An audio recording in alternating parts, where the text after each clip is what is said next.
Radio Kantipur, radio राष्ट्रको। Corona संक्रमणको आशंकामा क्वारेन्टिनमा रहेकालाई PCR परीक्षण नगरी घर पठाइने, 2 जना संक्रमित हुँदा अपनाइएको सावधानी र प्रतिकार योजना परिवर्तन हुन नसक्दा सरकारको कार्यशैलीप्रति असन्तुष्टि चुलिदो, कास्कीमा पहिलो पटक 3 जनामा संक्रमण पुष्टि। कोरोना संक्रमणका कारण विदेशमा अलपत्र परेका 194 जना स्वदेश फिर्ता, दूतावास र यूएई सरकारबीच तालमेल नहुँदा सरकारी प्राथमिकतामा नपरेका यात्रु काठमाडौँ फर्किए। सरकारले पुग्ने जोखिम वहन गर्ने भएपछि कोरोना बिमा पुनः सुरु, लकडाउनका कारण मानसिक विचलन बढ्दो। कोरोना भाइरस सर्नबाट रोक्न सार्वजनिक स्थानमा मास्कको अनिवार्य प्रयोग गर्न डब्ल्युएचओ को आग्रह, संक्रमणका कारण मृत्यु हुने 4 लाख नजिक। र एएफसीद्वारा कोरोना महामारीका कारण रोकिएका खेलहरूको नयाँ तालिका सार्वजनिक, नेपालले विश्वकप छनौटका रोकिएका खेलहरू 10 अगाडि खेल्ने। नमस्कार, कान्तिपुर डायरीका साथमा साथी दिवा र म प्रतीक्षा। सुरु गरौं मुख्य प्रसंगबाट। क्वारेन्टिनमा रहेकालाई पीसीआर परीक्षण नगरी घर पठाइने भएको छ। स्वास्थ्य तथा जनसंख्या मन्त्रालयले कोभिड-19 नयाँ राष्ट्रिय परीक्षण गाइडलाइन अनुसार यस्तो नीति लिएको हो। नयाँ गाइडलाइन अनुसार लक्षण देखिएका संक्रमितलाई 14 दिनसम्म राख्ने र थप 3 दिनमा कुनै समस्या नआए घर पठाइने भएको छ। लक्षण नभएकालाई भने 14 दिन राखेपछि परीक्षण नगरिकनै पठाइने गाइडलाइनमा उल्लेख छ। स्वास्थ्य मन्त्रालयले जेठ 20 गते जारी गरेको सो गाइडलाइनमा भनिएको छ। तर हाल क्वारेन्टिनमा रहेकालाई 15 दिनपछि आरडीटी गर्न सकिन्छ। सरकारले उपयुक्त मात्रामा पीसीआर परीक्षणको व्यवस्था नगरेपछि आफू अनुकूल गाइडलाइन बनाएको स्वास्थ्य मन्त्रालयकै एक उच्च अधिकारीले दावी गरे। एपिडेमियोलोजी तथा रोग नियन्त्रण महाशाखाका पूर्व निर्देशक डाक्टर बाबुराम मरासिनीले यस्तो नीतिले संक्रमण झन विस्तार हुन सक्ने चेतावनी दिनुभएको छ। उहाँले भन्नुभयो, विश्व स्वास्थ्य संगठन डब्ल्युएचओ लगायतले विश्वभर सबैले पीसीआर परीक्षण बढ़ाउँदै संक्रमणको पहिचान निदान गर्नुपर्ने भनिरहेका छन्। कुनै परीक्षण नगरी घर पठाउने वा हाललाई आरडीटी मात्रै गर्ने सरकारी निर्णयले संक्रमण अझ विस्तार हुनेछ। स्वास्थ्य मन्त्रालयको दैनिक कोभिड अपडेटमा प्रवक्ता डाक्टर विकास देवकोटाले अधिकांश नयाँ संक्रमित क्वारेन्टिनमा बसेको बताउँदै आउनु भएको छ। त्रिवी सेक्सन अस्पताल बायोकेमिस्ट्री विभागका डाक्टर विनोद यादवले अविश्वसनीय आरडीटी उपयोग झन समस्या आउने बताउनुभयो। कोरोना संक्रमणको जोखिम कम भएका क्षेत्रमा लकडाउनको स्वरूप नबदलिए सरकारी निर्णय अवज्ञा गर्ने भन्दै राजधानीका व्यवसायीहरूले बुधबार सरकारलाई चेतावनी दिए। त्यसको भोलिपल्टै न्यूरोड, चाबहिल, बानेश्वर तथा आसपासमा चहल पहल बढ्नुका साथै पसलहरू खुल्न थाले।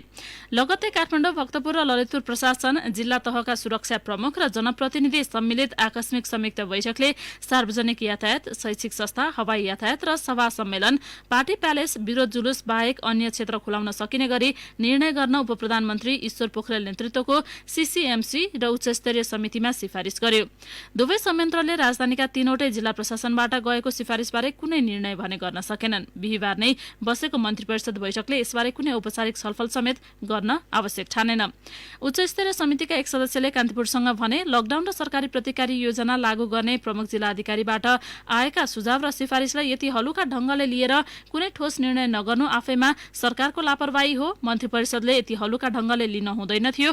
एकातिर जोखिम र सामान्य क्षेत्रलाई एकै नासको लकडाउन नीति अपनाउने र अर्कातिर संक्रमण रफ्तारमा फैलदै जाने क्रम कायम छ। यसप्रति मन्त्री परिषदबाट छिटो ठोस कदम चाल्न आवश्यक छ। 2076 चैत 11 गते लकडाउन घोषणा गर्दा नेपालमा कोरोना भाइरसबाट संक्रमित 2 जना मात्रै थिए।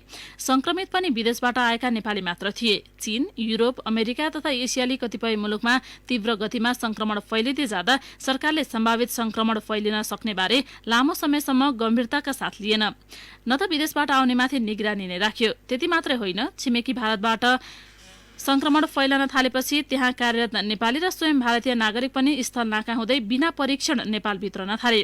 अहिले मुलुकभर संक्रमणको स्थिति भयावह बन्दै गएको छ। संक्रमितको संख्या 3000 नजिक छ।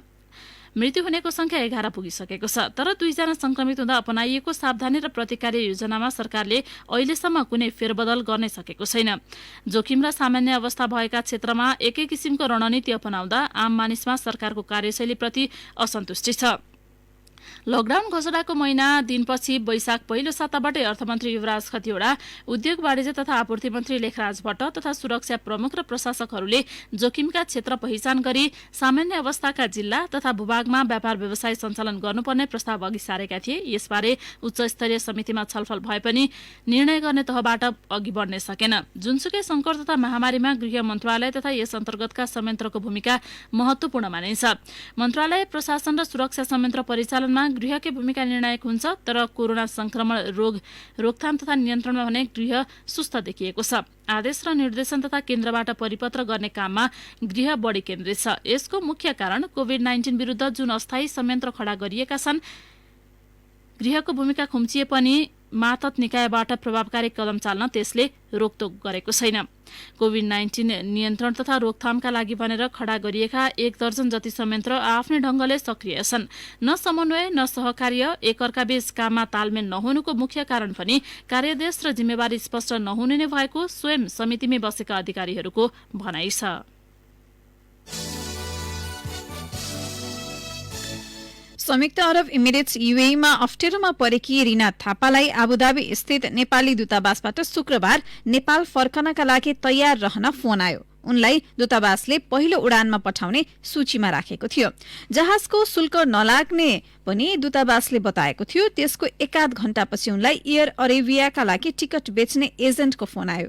उसले शुक्रबार स्थानीय समय अनुसार बिहान 11:30 उडान रहेको भन्दै तुरुन्तै अल अन्सारी एक्सचेन्जमा गएर पैसा जम्मा गर्न भन्यो। दूतावासले भनेको उडान समय साँझ 6:30 को थियो। एजेन्टले रिनालाई मात्र होइन, दूतावासको सूचीमा परेका धेरैसँग सम्पर्क गरेको थियो। दूतावासले नेपाल पठाउन निश्चित भएको नेपालीको सूची यूएईको परराष्ट्र मन्त्रालय मार्फत एयर अरेबिया पुगेको थियो। त्यही सूची हेर्दै एजेन्टले हवाई शुल्क बापत 1550 दिराम झण्डै 43,000 रुपियाँ तिर्नुपर्ने बताएको थियो। यूएईको परराष्ट्र मन्त्रालयले अलपत्र परेका नेपाली कामदारलाई आफ्नै खर्चमा पठाइदिने भन्दै उडान तालिका सहितको प्रस्ताव कूटनीतिक नोट मार्फत नेपाली दूतावासलाई पठाएको थियो। यूएईले 8 वटा उडानसम्म गरिदिने पनि बताएको थियो। त्यसलाई आधार मान्दै नेपाली दूतावासले आपतमा परेका नेपालीलाई पठाउन भन्दै यूएई सरकारको अनुरोध बमोजिम नेपालको परराष्ट्र मन्त्रालयलाई अनुरोध गरी पठायो। परराष्ट्र मन्त्रालयले सबै खर्च यूएईको भन्दै इमर्जेन्सी उडान दिलाउन लबिङ गर्यो। त्यसमा नेपाल वायु सेवा निगमले एउटा शर्तमा मात्रै उडान दिनका लागि संस्कृति, पर्यटन तथा नागरिक उड्डयन मन्त्रालयलाई दबाब दियो। निगमको भनाइ थियो, हाम्रो जहाज विमानस्थलमा थन्किएर बसेको छ। सबै खर्च यूएई सरकारकै हो भने हामीलाई आपत्ति छैन, तर रोजगारदाताले टिकटको खर्च बेहोर्ने हो भने हाम्रो जहाजबाटै ल्याउनु पर्छ। परराष्ट्रले नेपाल सरकारको प्राथमिक सूचीमा परेका मात्रै ल्याउने र खर्च यूएई सरकारकै हुने भन्दै आश्वस्त पारेपछि बिहिबार एयर अरेबियालाई उडान अनुमति दिइएको थियो। लगत्तै दूतावासलाई अनुमतिको पत्र गयो। परराष्ट्र मन्त्रालयले आउने कुनै पनि यात्रुसँग शुल्क लिन नपाइने भन्दै एयर अरेबियाको 168 वटा सिट क्षमता पुरै प्रयोग गरी पहिलो प्राथमिकतामा परेकालाई मात्रै उडान गर्न निर्देशन दिएको थियो। दूतावासले भने पहिलो उडानमा आउने सम्भावित को सूची परराष्ट्रलाई दिइसकेको थियो, जुन कोरोना संकट व्यवस्थापन समितिको सचिवालय सीसीएमसीबाट प्रमाणीकरण गरिएको थियो। दूतावासले उडान पाएको अनुमतिबारे जानकारी यूएईलाई पठायो। यूएईको परराष्ट्र मार्फत सूची हात पार्ने बित्तिकै एयर अरेबियाले एजेन्टले शुल्कको विषय उठाए। दूतावासका एक अधिकारीले भने नेपाली दूतावासले शुल्क लिने विषयमा आपत्ति जनाएपछि एयरलाइन्सले आफ्नो सम्पर्कमा भएका 2 वटा कम्पनीमा खबर गरेको रहेछ। त्यसो हुँदा एयरलाइन्सलाई थप यात्रु खोज्न आवश्यक परेन। रिना थापाले साँझ 8 बजे थप बुझ्न खोज्दा पनि टिकट नभएको जानकारी दिइएको थियो। दूतावासले उडानलाई रोक्न खोज्ने पनि सम्भव भएन। कोरोना परीक्षण नभए नेपालबाट फिर्ता गर्ने भनेपछि जहाजमा चढाइसकेका यात्रु पुनः झारिएको थियो। कोरोनाको परीक्षण नगरिने केही बेर बाहिर राखेपछि यात्रुलाई पुनः जहाजमा चढाइएको थियो। तोकिए भन्दा 43 मिनट ढिलो गरी स्थानीय समय 12:03 एयर अरेबियाको विमान नेपालतर्फ उडेको थियो। 3 घण्टा 50 मिनटको उडानपछि त्रिभुवन अन्तर्राष्ट्रिय विमानस्थलमा अवतरण भयो। सुरक्षा गार्डका रूपमा कार्यरत अर्जुन चौहानले करार पत्र रद्द भएपछि कम्पनीले नै नेपाल ल्याउने प्रबन्ध मिलाएको बताएका थिए। यसैबीच सरकारले विदेशमा अलपत्र परेका 194 नेपालीलाई हिजो स्वदेश ल्याएको छ। यूएईबाट 1 शिशुसहित 168 जना र म्यानमारबाट 26 जना ल्याइएको हो। म्यानमारबाट एयरफोर्सको विमानले काठमाडौँसम्म ल्याइदिएको हो। कोरोना भाइरसको विश्वव्यापी महामारीका कारण बेलायतमा फँसेका 350 जना नेपाली स्वदेश फर्कन इच्छुक देखिएका छन्। बेलायत स्थित नेपाली दूतावासले स्वदेश फर्कन चाहनेका लागि सूचना जारी गरेसँगै नाम टिपाउनेको क्रम बढेको छ।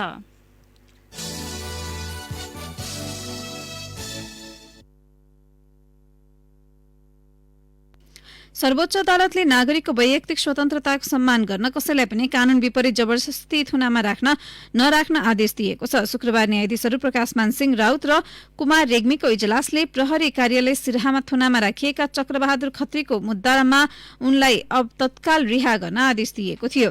गत वर्ष अभद्र व्यवहारको आरोपमा पक्राउ परेका तर धरौटी तिर्न नसकेर कैदमा बसेका उनलाई त्यसपछि पनि पटक पटक थुनामा राखिएको भन्दै सर्वोच्चले आगामी आइतबार राष्ट्रिय मानवाधिकार आयोगमा उपस्थित गराउन आदेश दिएको छ। खत्रीलाई 2076 साल वैशाख 2 गते जिल्ला प्रहरी कार्यालय खोटाङले पक्राउ गरेको थियो। उनलाई जिल्ला प्रशासन कार्यालयले 5000 रुपियाँ धरौटी मागेकोमा तिर्न नसकेपछि थुनामा परेका थिए। यस्तै क्वारेन्टाइन सञ्चालनका लागि मापदण्डको पूर्ण पालना गर्न गराउन उच्च अदालत तुलसीपुरको बुटवल इजलासले प्रदेश 5 सरकार, कपिलवस्तु र रूपन्देहीका जिल्ला प्रशासन र 9 वटा स्थानीय तहलाई आदेश दिएको छ। कान्तिपुर डायरीमा अब ब्रेकको पालो।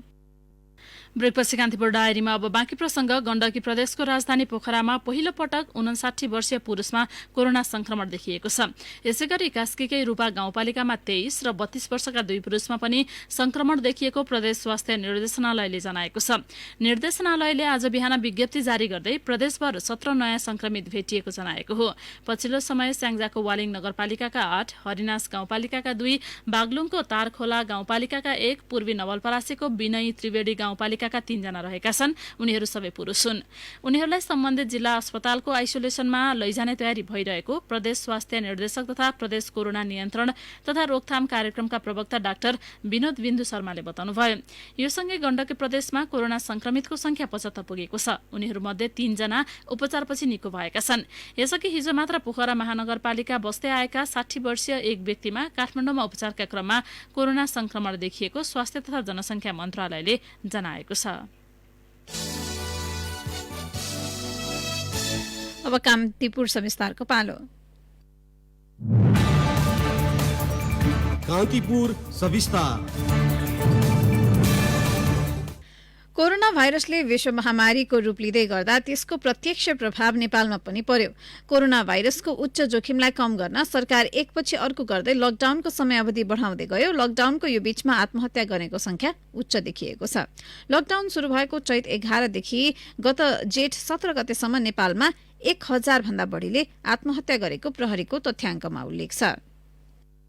कोरोना महामारीले जीवनको चक्रलाई नराम्ररी गाँसेका बेला मानिसले सम्भावना कम र जोखिमलाई बढी महत्व दिन्छन्। त्यसैका कारण महाव्यापीका समयमा मानिसमा मानसिक विचलन पनि उत्पन्न हुन सक्छ। मानसिक स्वास्थ्य समस्या भएकाहरूको रोजाई आत्महत्या समेत हुन सक्ने खतरा रहेको मनोचिकित्सकहरूको ठम्याइ छ। मनोचिकित्सक प्राध्यापक पीपी शर्मा समुदायमा मानसिक स्वास्थ्यमा के समस्याहरू आइरहेको छ। कोभिड-19ले कोभिड-19 को कुराले र मानिसहरू भविष्यप्रति आफ्नो वर्तमानप्रति पनि बढी चिन्तित हुन थालेको, यसको कारणले मानिसहरूमा डिप्रेसन बढेको, मानिसमा दिगदारीपन बढेको, मानसिक स्वास्थ्यमा समस्या आएको हो कि भन्ने अहिले अनुमान चाहिँ लगाउन सकिन्छ। प्रहरी प्रधान कार्यालयको तथ्याङ्क अनुसार लकडाउनको सुरुवातीका 16 दिनमा आत्महत्या दर दैनिक 16 हुँदा त्यसपछिका 45 दिनमा दैनिक औसत 17 पुग्यो। आर्थिक वर्ष 2076-77 को सुरुवाती 8 महिनामा औसत दिनमा 14 जनाले आत्महत्या गरेको प्रहरी रेकर्ड छ। चैत 11 देखि जेठ 17 गतेसम्म 1105 जनाले आत्महत्या गरेको देखिन्छ। त्यसमा प्रदेश 5 मा सबैभन्दा 242 जनाले आत्महत्या गरेका छन्। आत्महत्या किन बढ्यो भन्ने ठ्याक्कै ठम्याउन नसकेको नेपाल प्रहरीले मनोपरामर्शकर्ताकै भनाइमा होमा हो मिलाउँछ। नेपाल प्रहरीका प्रवक्ता निरज बहादुर साई यो अहिले नेपालको भन्दा पनि संसारको हेर्दाखेरि जनरल प्रिन्सिपलको कुरा गर्दा एउटा व्यक्तिगतै भयो होइन, स्वास्थ्यको कारण पनि भयो, कति अर्को सामाजिक र आर्थिक, यो चारवटा मुख्य देखिन्छ। व्यक्तिगत, परिवार, सामाजिक, आर्थिक, यो चारवटामा बढी भूमिका छ। यता लामो समय आत्महत्या रोकथामका विषयमा काम गर्दै आएको कोसिस नेपालका कार्यकारी निर्देशक मातृका देवकोटा भने आत्महत्याको दर मात्रै नभई शैली समेत बदलिएकोमा चिन्ता प्रकट गर्छन्। केही अन्तर्राष्ट्रिय अध्ययनले 10 वर्षपछि आत्महत्याको विकराल अवस्था औल्याउँदा त्यो अहिले नै देखिनु भयावह भएको बताउँछन्। तर यसलाई रोक्नेतर्फ सम्बन्धित निकायको ध्यान नजानुले पनि दिन प्रतिदिन आत्महत्या बढेको छ भन्छन्। अरू देशहरूमा नि हेर्दाखेरि हटलाइन नम्बरहरू, उनीहरूको थटको आइडियालाई चाहिँ अन्त मोड्न क्राइसिस आवरमा यसको लागि सुसाइड सम्बन्धी विशेष तालिम प्राप्त व्यक्तिहरू चाहिँ हटलाइन सेवाहरूको व्यवस्था, डिप्रेसनको कुरा अरूको अगाडि भन्न लाज हुने र हाम्रो समाजमा चाहिँ आत्महत्या गर्ने भनेको चाहिँ त्यो व्यक्तिमा नै हेर्ने, व्यक्तिको कायरताको रूपमा कारणले गर्दा त्यो हेर्ने सोचलाई अलिकति कसरी परिवर्तन गर्ने, उनीहरूलाई त्यस्तो थट आइरहेछ, एक्लो भइरहेछ, त्यो भेन्टिलेट गर्ने भन्ने ठाउँ नै पाएको छैन। आत्महत्या रोकथामका लागि नेपालमा कुनै कार्यक्रम नभएको भने होइन, तर केही गैर सरकारी संस्थाले सुरुवात गरेको हटलाइन सेवाको प्रभावकारितामा पनि प्रश्न उठेको छ। कोरोनाको सन्तासका कारण जारी लकडाउनका अवधिमा बढ्दो आत्महत्याका घटनाले ठूलो रूप लिए रोगले भन्दा पनि आत्महत्याका कारण बढी मानिसको मृत्यु हुनेमा कुनै दुविधा नभएको तर्क गर्छन् मनोचिकित्सक पुनः पीपी शर्मा। सर्वाङ्गीण स्वास्थ्यको एउटा अभिन्न अङ्ग हो मानसिक स्वास्थ्य र शारीरिक स्वास्थ्य बिग्रिनु जत्तिकै अथवा त्योभन्दा पनि बढी इम्पोर्टेन्ट छ मानसिक स्वास्थ्यको। यसले नदेखिने पारामा तर समाजलाई अथवा व्यक्तिलाई अथवा परिवारलाई धेरै किसिमबाट असर पारिरहेको हुन्छ। त्यसैले अहिलेदेखि नै हामीले मानसिक स्वास्थ्यलाई पनि बलियो बनाउँदै लगेर यसलाई चाहिँ सम्पूर्ण स्वास्थ्यसँग चाहिँ इन्टिग्रेट गरेर यसमा अहिले नै कदम चाल्नुपर्छ। अवस्था विकराल हुँदै जाँदा सरकार असार 1 गतेपछि लकडाउन खुकुलो पार्ने निर्णयमा पुगेको छ। लकडाउन र आत्महत्याको दरको सम्बन्धको असर अल्पकालीन मात्रै होइन दीर्घकालीन पनि हुन सक्छ। सम्भावनाको कुनै पनि छनक देख्न नसकेकाहरूका लागि सरकारले उज्यालो आशाको किरण प्रवाह गर्न सक्नुपर्छ। नभए कोरोना संक्रमण भन्दा अन्य नसर्ने रोग र मानसिक विचलनका कारण ज्यान गुमाउनेको संख्या बढ्नेमा कुनै दुविधा छैन। रेडियो कान्तिपुरका लागि सन्तोष गन्धर्व। कान्तिपुर सविस्ता।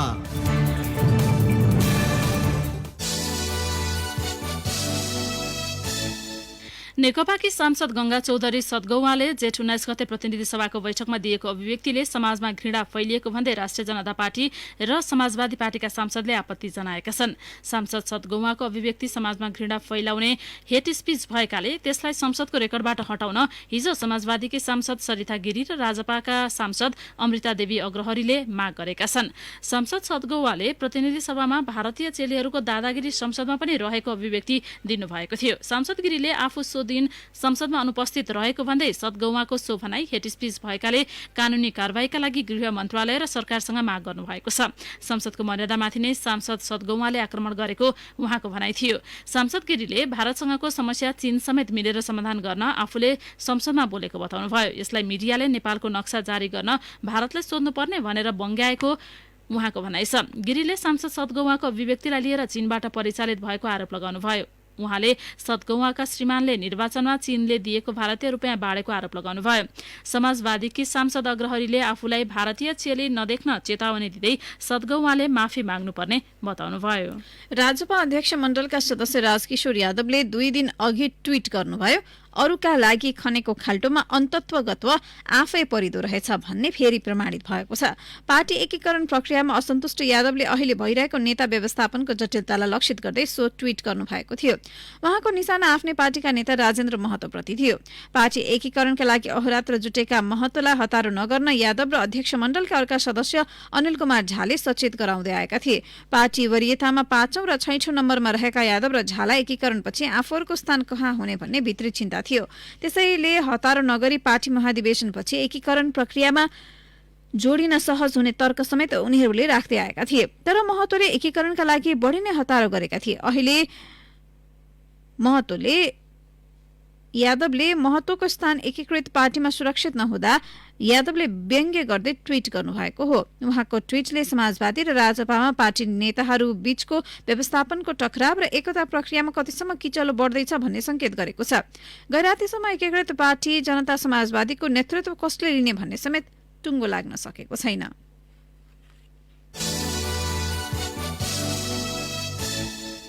पोखरा महानगरपालिकाको निर्णय बमोजिम ओडालाई कोरोना संक्रमण हुनबाट जोगाउन तरकारी पुरेको प्रतिक्रिया दिने ओडाध्यक्ष प्रकाश पौडेल अहिले सो विषयमा बोल्नै चाहनुहुन्न। ओडा कार्यालय पुग्दा हिजो उहाँले बैठक भएको र 1.5 घण्टामा सकिने भन्दै कार्यकक्षको ढोका बन्द गर्नुभयो।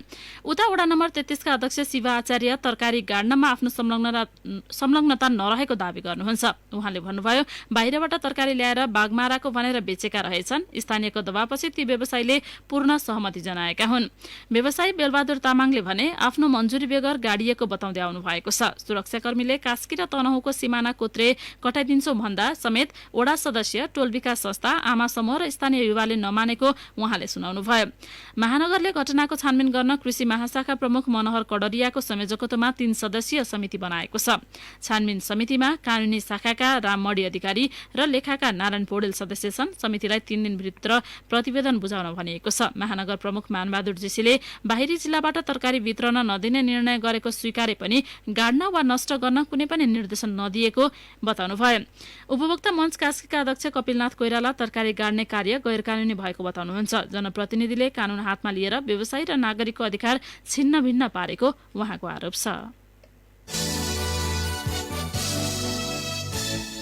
अब केही समाचार संक्षेपमा। भन्सार सहयोगी भनिने बिचौलियाको समूहले सीमावर्ती भारतको सुनौलीतर्फ तैनात रहेर नेपालतर्फ हुने सम्पूर्ण आयातलाई हिजोदेखि फेरि अवरोध गरेका छन्। प्रदेश 2 का सांसदहरूले गरिब र निम्न आय भएकाहरूलाई व्यवस्था गरेको भन्दै सरकारको आलोचना गरेका छन्। प्रदेशसभाको हिजोको प्री बजेट छलफलमा उनीहरूले लकडाउन गरिब निम्न आय र दैनिक ज्यालादारीका लागि काल जस्तै बनेको बताउनुभयो। रुकुम पश्चिमको चौरजहारी नगरपालिका सोतीमा 6 जनाको ज्यान जाने गरी भएको घटना छानबिन गर्न संसदीय विशेष समिति गठन भएको छ। सभामुख अग्नि सापकोटाले प्रतिनिधि सभाको हिजोको बैठकमा संसदीय विशेष समिति गठन गर्ने घोषणा गर्नुभएको हो।